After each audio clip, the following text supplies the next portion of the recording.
প্রত্যেকেরই ফ্যামিলি রয়েছে। ফ্যামিলিতে বাবা মা ভাই বোন এবং ছেলে মেয়ে তারা রয়েছে। তাদের প্রতি আমাদের যে কতটুকু সহানুভূতি এবং তাদের প্রতি যে আমাদের কতটুকু ভালোবাসা, আসলে যে যে যা জায়গা থেকে যা হারায় শুধুমাত্র শুধু শুধু সেই বুঝতে পারে যে পিতা হারানোর যন্ত্রণাটা কেমন, এবং যার স্থান থেকে সে ছেলে হারায় তার তারই একমাত্র ফিল হয় যে ছেলে হারানোর যন্ত্রণাটা কেমন। আসসালামু আলাইকুম ভিউয়ার্স, কি অবস্থা? সবাই কেমন আছেন? আশা করি সবাই ভালো আছেন। তো দেখতে দেখতে চলে গেল প্রায় আমাদের রহমতের মাস, মাগফিরাতের মাস, নাজাতের মাস, পবিত্র রমজান। তো জানি না কে কতটুকু আল্লাহর কাছে প্রিয় হতে পেরেছে এবং কে কতটুকু তার পাপের বোঝা কমিয়েছে, এবং একই সাথে কে কার কতটুকু সওয়াবের কাজ করে আল্লাহ তাআলার কাছে প্রিয় হতে পেরেছে। আমাদের মুসলমানের 11 মাস পরে যে আমাদের একটি মাস আসে, সেটি হচ্ছে মূলত রমজান মাস, ইবাদতের মাস। গত বছর যারা আমাদের সাথে রমজান পালন করেছে, যারা একই মাঠে আমরা পবিত্র ঈদ উল ফিতরের নামাজ আদায় করেছি, এমনও রয়েছে যে আমাদের মাঝে তারা আর বেঁচে নেই। তো সবাই সবাই জায়গার থেকে সবার জন্যই দোয়া করি। এবং একই সাথে আমাদের যেই মুসলমান ভাইয়েরা নির্যাতিত হচ্ছে ফিরাউনদের কাছে, অর্থাৎ ফিরাউন তো এখন আর জীবিত নাই, তবে ফিরাউনের যে বংশধর গুলো আছে, যেমন আমাদের বংশের পূর্বে যারা ছিল, হযরত আদম আলাইহিস সালাম, হযরত মুহাম্মদ সাল্লাল্লাহু আলাইহি সাল্লাম যে আমাদের নবী, এবং আমাদের প্রথম নবী হচ্ছে হযরত আদম আলাইহিস সালাম, যাকে সৃষ্টি না করলে কুল কায়নাত কিছুই সৃষ্টি হতো না। তার সৃষ্টি হওয়ার পরেই কিন্তু আমরা জগতে এসেছি। তো একই নিয়মে ফিরাউন, নমরুদ, তাদেরও বংশধর রয়েছে। তারা আমাদের মুসলমানদের প্রতি হামলা চালাচ্ছে ফিলিস্তিনে।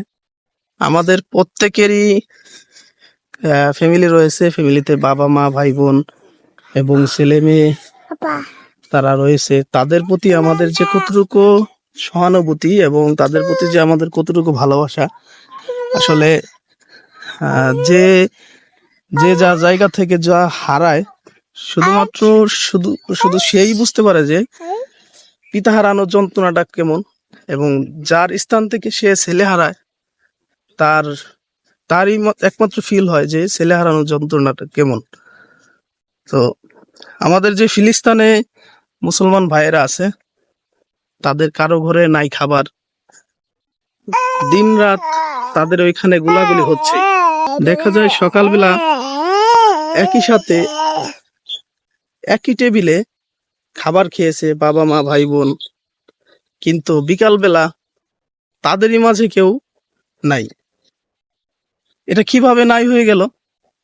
এটা যদি আল্লাহ তাআলার ডাকে সাড়া দিয়ে চলে যায়, তাহলে মনকে বুঝতে দেওয়া যায় যে না, তার হয়তোবা হায়াত শেষ, তাই সে আল্লাহর ডাকে সাড়া দিয়ে চলে গেছে।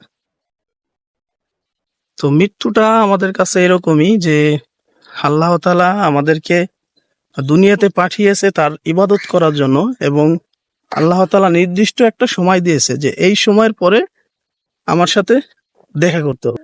তো ঠিকই আল্লাহর কাছে আমরা যেই ওয়াদা দিয়ে আসছি, সেই ওয়াদা যদিও আমরা কিছু সংখ্যক লোক এটা বিশ্বাস করি না যে মরণ বলতে কিছু আছে, তবুও সেই দিন শেষে আমাদের কিন্তু আল্লাহর কাছে ফিরে যেতেই হবে।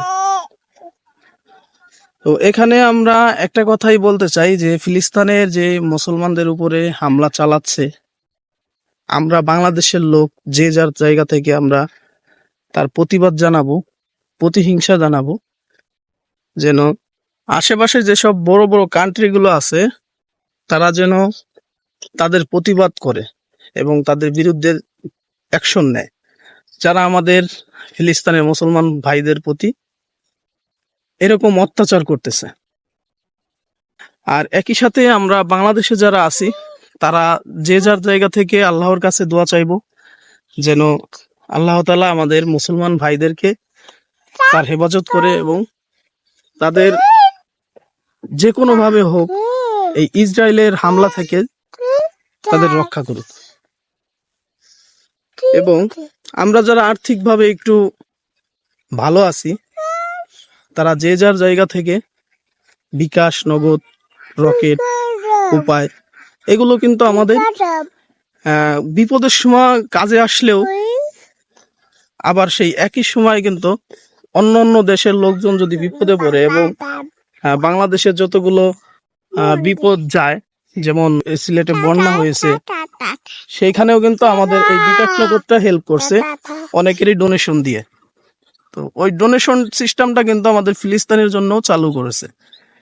বিকাশে যাওয়ার পরে ডোনেশন নামে অপশনে যাওয়ায় তারপরে হচ্ছে বাংলাদেশ দূতাবাস ফিলিস্তিন এরকম নামে একটা অপশন আছে। আমি এর পরের ভিডিওতে দেখিয়ে দিব কিভাবে আপনারা বিকাশ থেকে ফিলিস্তিন ভাইদেরকে সহযোগিতা করবেন।